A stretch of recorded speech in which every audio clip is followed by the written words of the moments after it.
Donc on fait des analyses, on vérifie toujours le groupe Rail et puis toutes les maladies transmissibles. Ok, très bien. Très bien. Ça change un petit peu.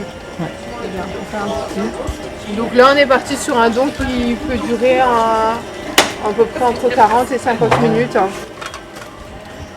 Donc ici on a le prélèvement de sang.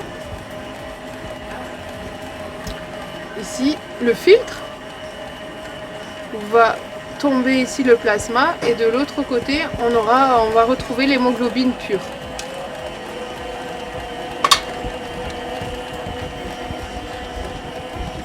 Donc on est sur ce qu'on appelle ici la phase et après on aura une phase de retour où on renvoie les globules rouges.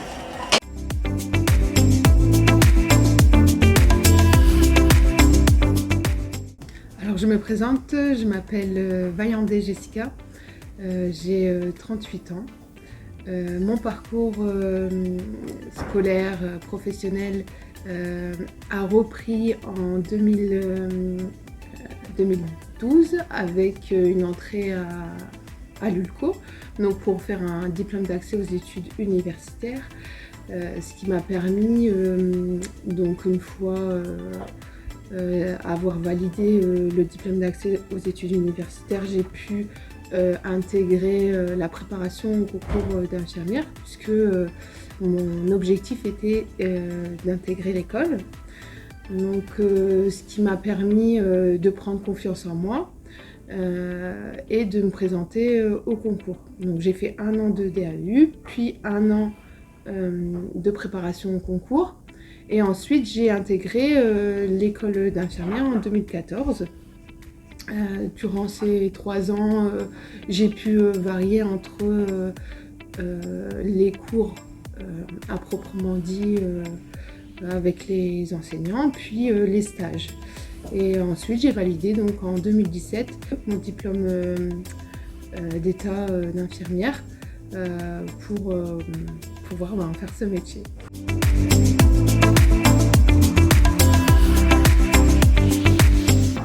Donc j'ai pu faire mon DAU à l'ULCO, FCU. Anciennement c'était le QEP.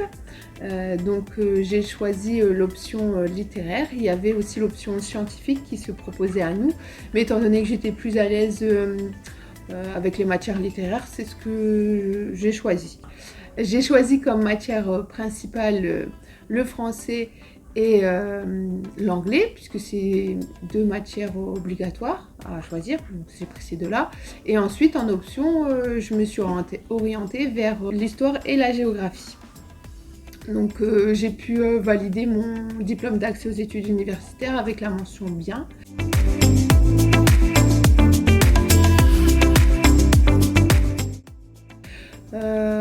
Durant cette année, j'ai pu bénéficier d'une ambiance très agréable puisqu'il s'agit d'une formation adaptée aux adultes.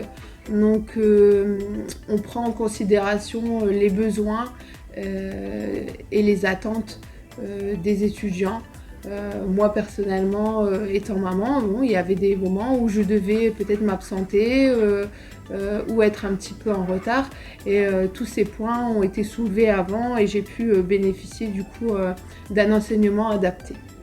Je conseille donc aux futurs étudiants de ne pas hésiter à verbaliser sur les difficultés qui peuvent parfois avoir et mettre en échec la scolarité, pour pouvoir ainsi bénéficier d'un enseignement adapté et de la bienveillance des professeurs.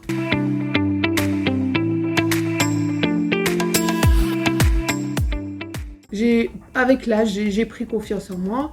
J'ai vu des gens réussir aussi tardivement et je me suis dit, si lui arrive, pourquoi pas moi ? Donc, étant maman d'une petite fille à l'époque qui avait 6 ans, ça a été aussi de ma motivation de lui apporter un avenir meilleur et surtout un exemple de maman seule, avec donc à charge mon enfant, et de lui montrer que c'est pas parce qu'on est une femme et qu'on est seule qu'on ne peut pas réussir. Donc c'est aussi ça que j'ai voulu apporter pour ma famille, de faire le métier qu'on aime, qu'on souhaite faire malgré les difficultés que la vie peut nous amener à un moment. Et de ne pas s'arrêter du coup à ces difficultés, mais de pouvoir surpasser tout ça et petit à petit, étape par étape, eh bien on prend confiance en soi quand on réussit.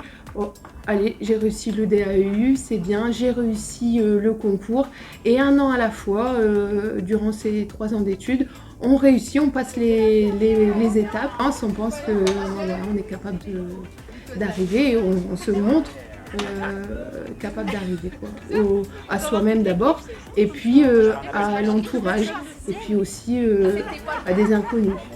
Donc voilà pourquoi j'ai souhaité aller aussi jusqu'au bout de ma formation